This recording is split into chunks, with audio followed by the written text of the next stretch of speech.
guys, welcome to the Guest Life Podcast, episode 6 with Max Francis. Happy to be here. We're so happy to have him on the show. Obviously, had to wear the shirt, you know what I mean? Hamilton is home. That's his brand with True Hamiltonian. So thanks, Max, for being on the show. Thanks for having me. It's pretty cool. Yeah, we're me and Max go way back, probably 5 years, 6 years, maybe 5-6 years. Definitely a lot of drinking nights, I think. Yeah. Yeah, the bar scene down at Radius, and he was always hosting the parties and the life of the show, and I gravitated towards him. So. Oh man, I think everyone's gravitating towards you also. That's a two-way street. That's good, man. So Max is here. He's the owner and founder of True Hamiltonian, which is a fashion clothing brand, which in the city of Hamilton. If you haven't seen the brand, I'm wearing it here. Hamilton is home. Shirts, sweaters, hats, bags. Jackets, apparel. We have wine glasses, coffee mugs, buttons, you name it. We've branded everything. Yeah. To the next level. People come into my wardrobe and they go like, "Where do you shop?" but I think you've got it to the next level. Which honestly, is good. I'm a t-shirt and jeans guy, so for me it was natural that it would be a nice fitting t-shirt that you could wear either out or you could just wear it every day. So yeah. Under a blazer, in the pool, whatever you need. Whatever you need. So Max is gonna, just so happy to have him. He's been a huge part of the city's growth and really strengthening the community and some of the initiatives that he's taken on lately.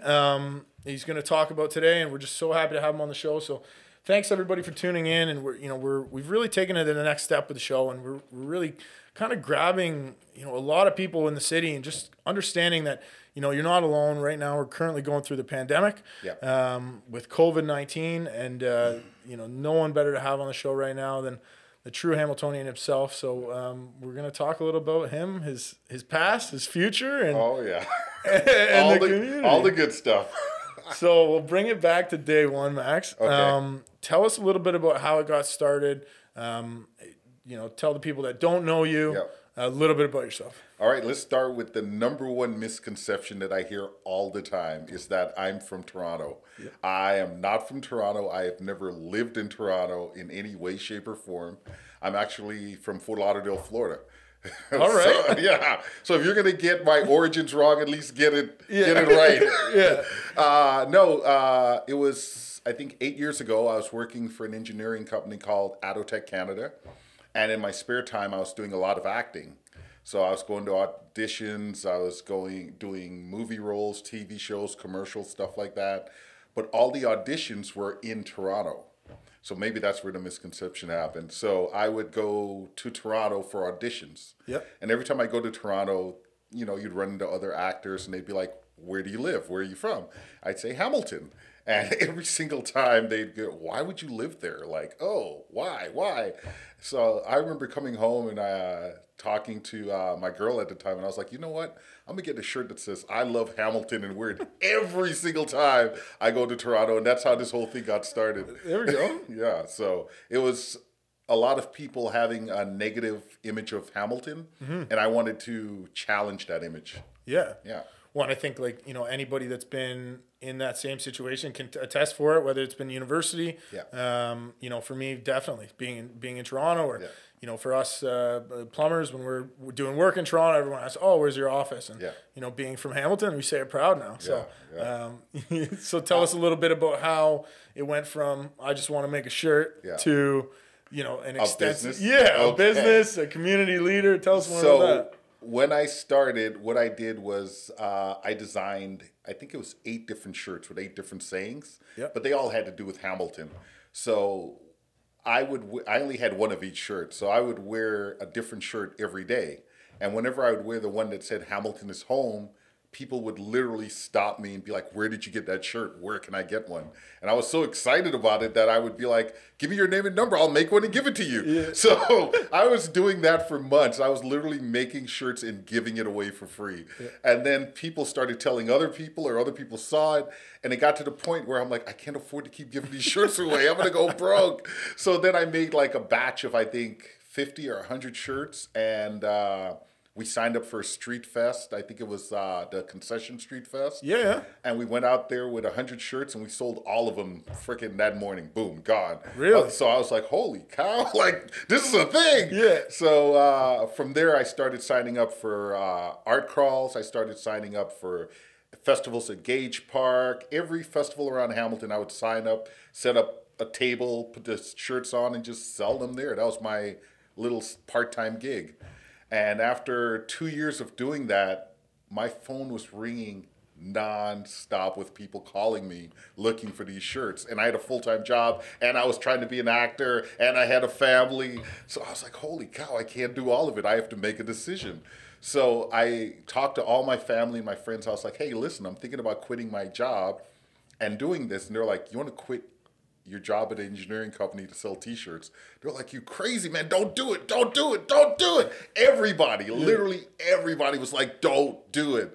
So I sat down and I thought about it. I'm like, I really enjoy this. Like, this is something that I'm passionate about. And when I see someone wearing a shirt, it like literally I'm bubbling up inside. So against everyone's better judgment, I quit my day job and I friggin' jumped on full time. But the thing that I'm leaving out is the 2 years that I was doing it part-time, I was working from like 7 in the morning till 6 in the afternoon.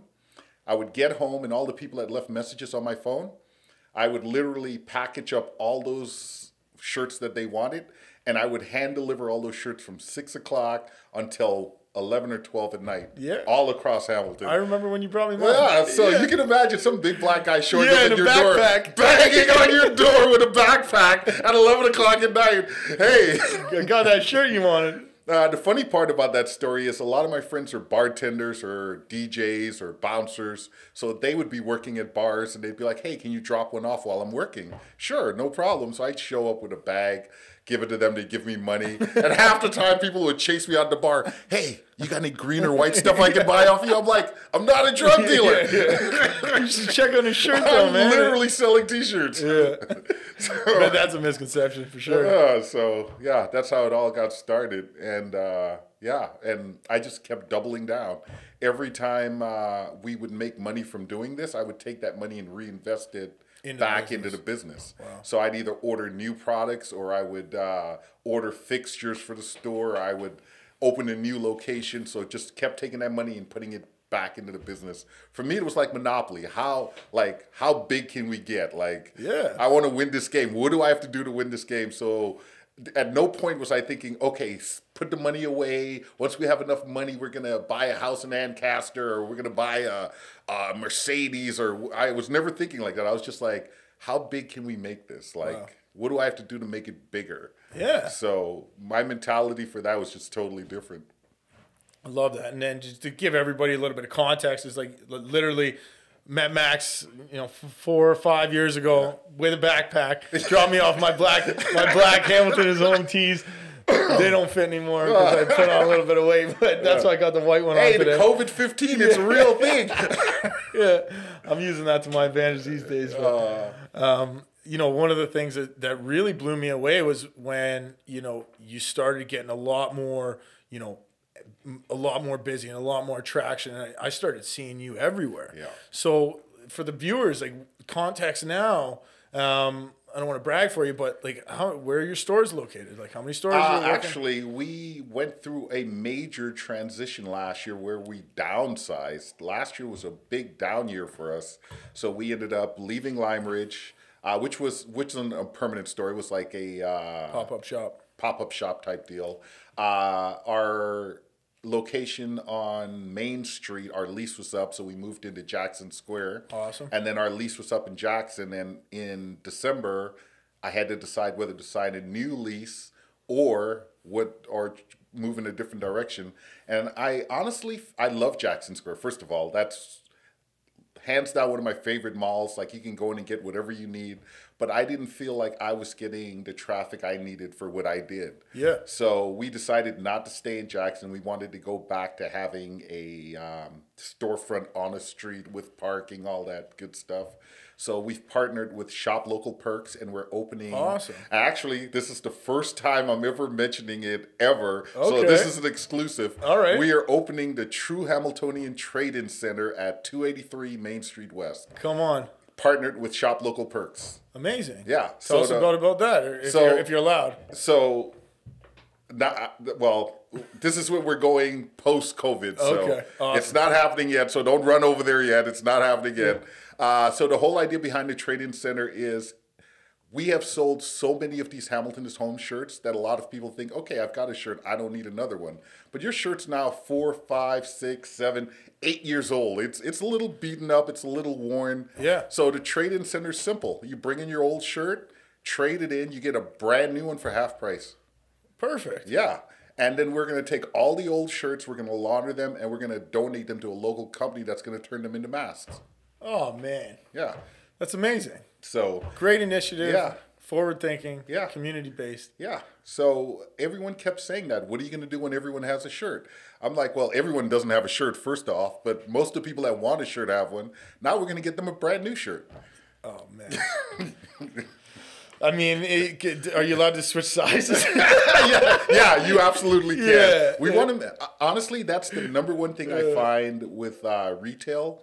A lot of people have forgotten what retail is. It's customer service. Like, you're not there to argue with customers. You're not there to tell them they can't get their money back or they're only allowed to do things a certain way. Your job as a retailer is to cater to your customers because they have so many options. Mm-hmm. So I always felt like my job was to make sure that when they left the store, they were happy. Whatever it was, whether it was a refund, whether it was a new shirt, whether it's a different, whatever it is you need, we're going to make sure you're happy when you leave the store. Yeah. Yeah. So. Man, it's crazy. Yeah. I sound like a salesman now. I'm a used car salesman. I'm just pitching. When you're passionate about something, it's not sales, right? And we see that all the time. And I mean, I think it's just a great initiative. And we recently did something with a company in Toronto called Shirt Off Your Face Mask Challenge. Yeah, Shirt Off Your Back. I saw that. Yeah. Same kind of concept where you're donating old dress shirts, and they have donators sewing. It's going to the frontline workers in the hospitals in St. Joe's and another hospital in Toronto. So, I mean, it's just great being able to give back. And I think as a community leader, which you don't put the pressure on yourself, but I know you've become one. That's one of the reasons I wanted you on the show, and I think people like to hear from you. And I think going out of your way and do something so caring and thoughtful is just. I think amazing. For me, as a person in the community with my daughter, etc., I feel like if you're not part of the solution, you're part of the problem. So any chance I get to help out, I'm going to do that. Yeah. So it's amazing. Yeah. So we'll it's a great journey and short amount of time, right? So what's it really like when you kind of kicked off? So you got about 6 years from quit your job date? Yeah.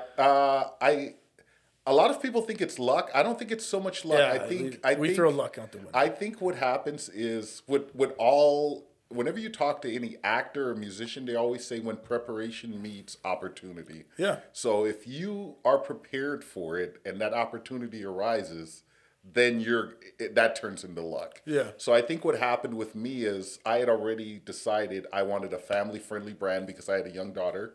I wasn't going to make anything that was going to offend anyone. I wasn't going to put anything out that was going to offend anyone. I actually went through my social media when I first started, and all the pictures of me and my friends being drunk knuckleheads, I deleted all of that. I was like, this is not the image I want to portray doing what I do. So I think from the beginning, I knew I wanted it to be a family-friendly brand, and I knew eventually I wanted corporate partners. And you don't get the corporate partners unless you're a family-friendly brand. So when I started out, there were a lot of other companies doing the same thing I was doing, but they were making shirts with nudity on it or profanity on it, whatever. And then when I started blowing up and they were getting mad at me. I'm like, dude, there's a naked woman on your shirt. What company's going to partner with you? Yeah. Well, we got some great shirts from Steve was on the show a little while ago, Core Urban. Yeah. And they were awesome. They had his one of his buildings in the Hamilton is home, and it was just such a nice touch. It was our Christmas gift. Yeah. For being one of the trades on his sites, and man, it's so thoughtful, and obviously you guys made them. Yeah. So Yeah, they turned out great. And again, that corporate level, from a business standpoint, if you're listening, when at the beginning, you have to think, when you're talking brand and you're building a brand and you're building an identity, if you're thinking big, you got to start thinking big at the beginning. You have to 100%. Another thing I see a lot of is small companies having a bad day or month or year, and they have meltdowns on social media where they call out politicians or the community or customers. They start ranting about customers on social media. I'm like, you do realize everyone sees this. Every company that ever may want to work with you sees this, and they're thinking, what happens if I have a bad situation with this guy? Yeah. Is he going to call us out on social media the way he just did this customer or this supplier that he's not happy with? Like, you got to just... I say this all the time. I go to high schools and I talk to kids. Whenever you're upset, you have your family, you have your friends. Those are the people you go to, you sit down and you vent. You let them have it. You blast them left, right, and center. Do not do it on social media, ever. It's true. It's true. And I mean, it's hard sometimes when you're in charge of that, and you want the world to know sometimes. But I think that's great advice. There's a right way to do it. If there's a politician you're not happy with or things you're not happy with, then you support a different politician or someone else whose views align with yours. Yeah. You don't have to go out there and blast them, and I truly believe in that. Yeah. Kill them with. I will never ever say bad stuff. I'll literally go on there and I'll be super nice to you. Yeah, I love it. So let's talk about something incredible that you've done. Okay. Is the Hamilton Food Share. Okay, first of all, I'm gonna bring this out to everybody that's going in a time like this, especially. This guy right here, Max, goes the extra mile. So let's hear about it. All right. First of all, if you are a company or an individual, head over to our website. We have these Corvid shirts. The proceeds from these shirts are going to support Hamilton Food Share. So it's a company that kind of flies under the radar, but they do need a lot of help, and they are doing a lot of great things within the community right now. Louis Fraporti, from a managing partner at Gowling, he reached out to me. We had already decided we were going to do a COVID shirt, but we weren't sure how we wanted to launch it, how we were going to do it. And he wanted to do something to bring the community together. He had all of these corporate partners, and they were all biting at the bit. They're like, listen, we want to do something. We want to help the community, but we want to find the right way to do it. And we helped design this shirt, and we sent it to him, and he loved it. And it's an uplifting shirt. It has a positive message, and he jumped on board. We had Kyle from BMO jump on board. We've probably had 6 or 7 corporate partners already jump on board. And our website, it's on our website. We've had people ordering it. Bill Custers from Cable 14 jumped on board also. Great guy. Yeah. So the thing is, like I said earlier, if you're not part of the solution, then you're part of the problem. So if you want to help, you don't have the money to donate $100, $200, $300 to whatever charity, buy a shirt. We're going to donate for you. And it may sound like a little thing, but if you sell a large amount of shirts, it's going to turn to a big chunk of change that we're giving to them. So everyone can help in their own way. And what is Hamilton Food Share? What do they give to, just for the viewers? Okay, so basically here's what they do. They actually are the ones that deliver the food to all the different shelters and places that need it. Okay. So they're the, I guess, the logistics part of it. Okay. But they also need funding because they got to pay the drivers. They got to fuel the vehicles. They're the ones that get all the food to where it needs to be. Perfect. So it's great that you're donating food, but it still needs to get to all these shelters and all these hospitals and all the places that it needs to be. So that's basically what they do. That's amazing, man. Yeah. And especially when, as a business owner, you're in this time right now, you're trying to figure out your family, your daughter, what to do at home, what to do with your business. You're thinking outside the box for others, which I just think is amazing. Really, honestly, big shout out to all the kids out there. Kids have a really hard time expressing their emotions. Mm-hmm. So a lot of times when they're scared or confused, they have meltdowns. That's because they don't know how to verbalize yet. Even as adults, we have a hard time verbalizing stuff. You ever been in a relationship where you're upset and you're just mad, but you don't know why? That's what a kid feels like all the time. They're just mad and they don't know why. So they're just throwing temper tantrums. So they have these huge emotions. So I think right now with them being locked in, my daughter hasn't seen any of her friends in months. She's like, every other day, she's like crying because she misses her friends. So it's our job to just sit down with them, explain to them what's going on, and comfort them. Yeah. And I think when we do things like help out in the community, it sets an example for them of what they're supposed to do when they grow up. Yeah. So. And you're doing a great job, man. Yeah. It's awesome. Yeah. So let's talk about, you know, in one of the struggles that you've come up with. So what's been your biggest challenge so far? I mean, I'm sure there's many. I don't know if you scale them or what I'm saying, but scaling was definitely a huge challenge for us. I think what happened with me is I was dead set on, I had this image in my mind of how big I wanted to be. But people were thinking like nationwide. I was never thinking nationwide. I was always thinking Hamilton. I wanted to be in the 2 biggest malls in Hamilton. I wanted people to be able to get the shirts anywhere in Hamilton that they wanted to. So we partnered with local companies that are retail partners. Yeah. So my whole thing was getting the shirts into as many locations as I could so that people could find it and purchase it. I think at one point I just scaled a little too fast. And if the funds aren't coming in fast enough to support that scaling, oh man, the issues that arise are epic. Yeah. So last year, that was one of the things that I determined. I was like, listen, I need to scale back and just make sure that we have a solid foundation where we can work from. Perfect. And the other thing I found was, man, having multiple locations does not equal more profit. Yep. Like you end up spending way more money on rent, more money on employees, more money on everything. And at the end of the day, your profit pretty much is the same. Yeah. And I've spoken to several other small retailers that have done it. And they were like, dude, I made as much money with 1 store as I did with 5. Yeah. Once you're done with everything else that you have to pay, like, you're like, holy cow. Some of the overheads. And you know what? Like being, you know, not coming from the like the business world. Yeah. It's something you don't know, Yeah. right? You go through it, and you know, if you're talking about a McDonald's, well, yeah, more locations, more money. But you know, I think it's unique to each individual in terms of like how your business can grow and how it can scale. Yeah. And it's deceiving because every month you see all this money coming in. You're like, oh my God, I'm doing so well. Then at the end of the month, all that money's going right back out. You're like, Jesus, where'd it go? So then once you start crunching the numbers, you're like, what the hell? Yeah. It's not adding up. So yeah, some of the lessons are lessons you have to learn the hard way. Yeah, But, I couldn't agree more. Yeah, but some of the lessons you don't have to learn the hard way. People ask me, what should you do? I always say you become the sum of the 5 people you spend the most time with. Yeah. So you need to surround yourself with, if you want to be a successful business person, you have to surround yourself with successful business people, which I know you have. I've seen the guys you hang out with. Those are all very successful entrepreneurs, business guys.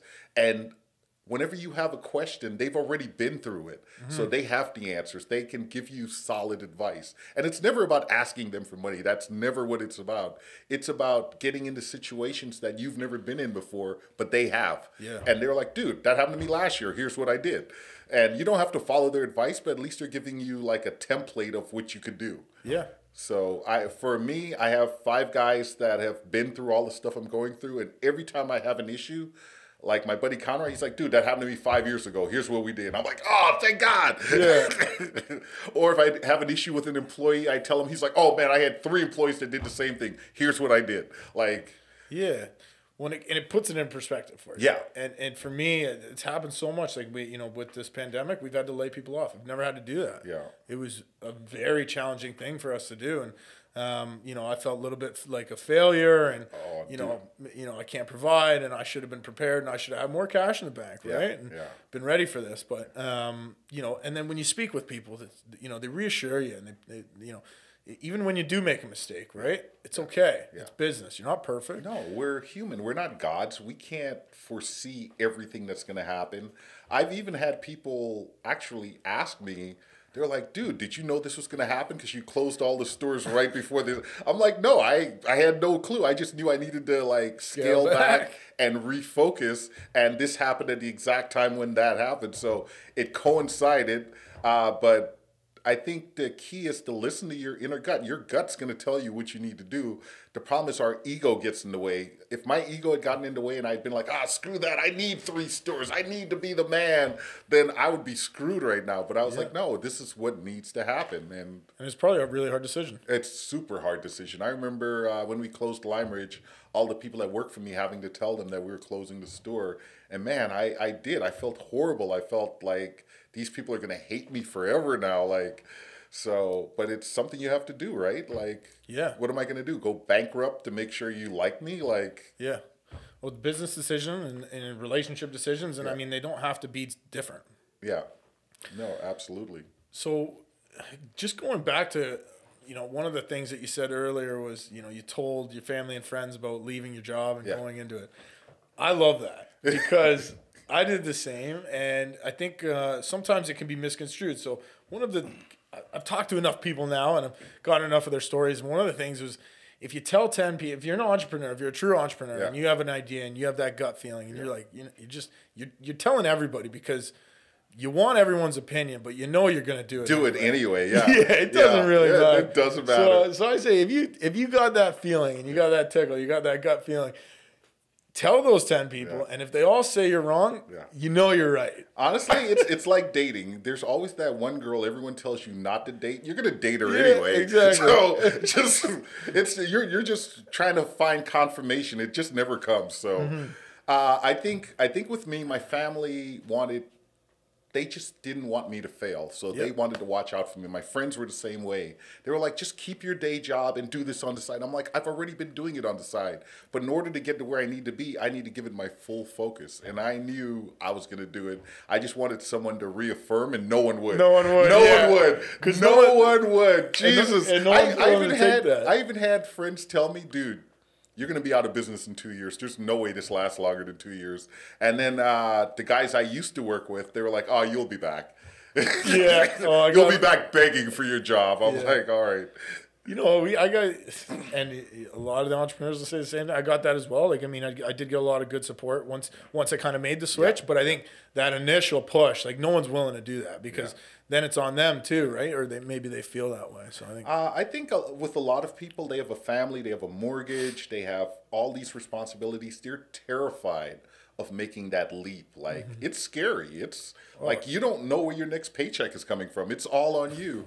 But I think with entrepreneurs, what they're doing is they're betting on themselves. And that's the difference. A lot of people aren't willing to bet on themselves. And people that start their businesses are saying, listen, I believe in myself. I'm betting on myself. And a lot of times it works out. Yeah, man. So, and if you fail, you get up and you do it again. And I always tell people, if you fail at your own business, you can always find a 9-to-5 job. Always. There will always be a 9-to-5 job. Yeah. So I love it, man. Yeah. So for those who want to become an entrepreneur or maybe getting that feeling in their gut and they're thinking, and maybe with COVID, a lot of people are having a lot more time to kind of sit at home and get those ideas rolling. Maybe they're searching stuff online. What advice would you give to younger Max? Oh, right. Well, I wouldn't have started a business now, man. I heard a statistic that 60 to 70% of small businesses aren't going to make it through this. Really? So it's massive. Like, people are going under left, right, and center. So forget that. It's a terrifying time. Let's anti-COVID talk. Let's go. You got a feeling in your gut 4 years ago. Okay, so what would you tell that guy? Feeling in my gut, I would tell the guy, just start small. Just do your homework. Start building the brand. Start get business cards, start handing out business cards, see who calls you, who wants to work with you, stuff like that. And once you'll know when you reach that tipping point. There's a point where it's a side hustle, and then there's the tipping, Then there's the tipping point where it becomes a full-time job. And once you hit that tipping point, you'll know, and that's when you have to make that decision. Yeah. So if you're doing like home renovations and you're only getting one job a month, that's not the tipping point. But if you have people calling you every single week, oh, I heard you do great work, we want you to do ours, maybe that's the tipping point where you're like, you know what, maybe I need to do this full time. So, yeah. It's great, man. And I mean, coming from Hamilton and I grew up here, so it's been an amazing journey to see kind of how the city's grown and the people have grown. And so at the end of this, I just want to say, one last thing I want to talk about is you in the last 2-3 years have been the spokesperson for the Tiger Cats. The Hamilton Tiger The Cats. Hamilton Tiger Cats. So like that blows me away. That gets me excited. That blows me away. Every time I see you up on that screen, I get excited. And so like I just want to say, I think it's incredible. I love seeing your face up there, getting the fans riled up. So tell us just a quick spiel about what's going on with that. Do you want to hear how it happened, or you just want to hear what's going on with it? No. How did it happen? Well, I had been reaching out to them for about 2 years. Like, I wanted to do a collab Hamilton Tiger Cat, True Hamiltonian shirt. Buddy of mine told me, you know what, just put a bunch of shirts in a backpack, stand out front of the game, and just sell them out there. And I'm like, dude, if they catch me doing that, there's no way they will ever work with me. If I'm going to work with them, it has to be legit. Corporate. So, I just kept reaching out to them, and I finally got a meeting with someone, and they were like, okay, we'll call you. And then didn't hear from them for months. So I kept emailing every couple of weeks, hey, just touching base, wanted to see how things were going, blah, blah, blah. And then finally they had a open house, and I went there and I met some of the top guys, Matt, Scott, amazing guys, hard workers, like great guys. And I just walked right up to them. I'm like, hey, I'm Max Francis from True Hamiltonian, blah, blah, blah. And I can't remember whether it was Matt or Scott. They were like, my wife has one of your shirts. They're like, man, you hustle hard. I'm like, I'm trying, but I need your help. Yeah. And he just started laughing. He's like, all right, call this person. We'll set something up. And I remember calling them, and we set up a meeting, and we finally got this collab set up. And I was going to launch it at my spring launch, I believe, 4 years ago. And they were on board with this collab, helping a small local company. And I emceed the event myself because I couldn't afford to hire anyone to MC it for me. And I just went up there and I was myself. I just started talking, cracking jokes. I was terrified no one was going to show up. Me and my buddy were going to drink all the booze and just have a good time by ourselves. And they saw all of that happen. And I think we were sold out. We had over 200 people show up. Wow. And the very next day, they called me into the office and they offered me that job. Wow. And I was like, what? They were like, honestly, you look like the kind of guy that would do it for free. You're that passionate about it, and that's the energy we want. And I was like, okay. And I left that office, and I was like, are they messing with me? Is this like legit? Like, oh man. Yeah. So yeah, that's how that came about. So I think if you're passionate about something, you gotta push, but also be aware when we were talking about social media. The Tie Cats are very diligent about researching who they work with. So they had monitored our social media for months before they ever agreed to work with us. Really? So when we were talking about people having meltdowns on social media, like if I had a meltdown at any point, which I could have because not every day is a good day, they would have saw that and been like, we can't work with this guy. So yeah, you literally have to put positive things out into the universe, and eventually the universe will send positive things back to you, I think. Amazing, man. Yeah. I mean, for a brand like, anybody who knows the Tie Cat's been along for so long.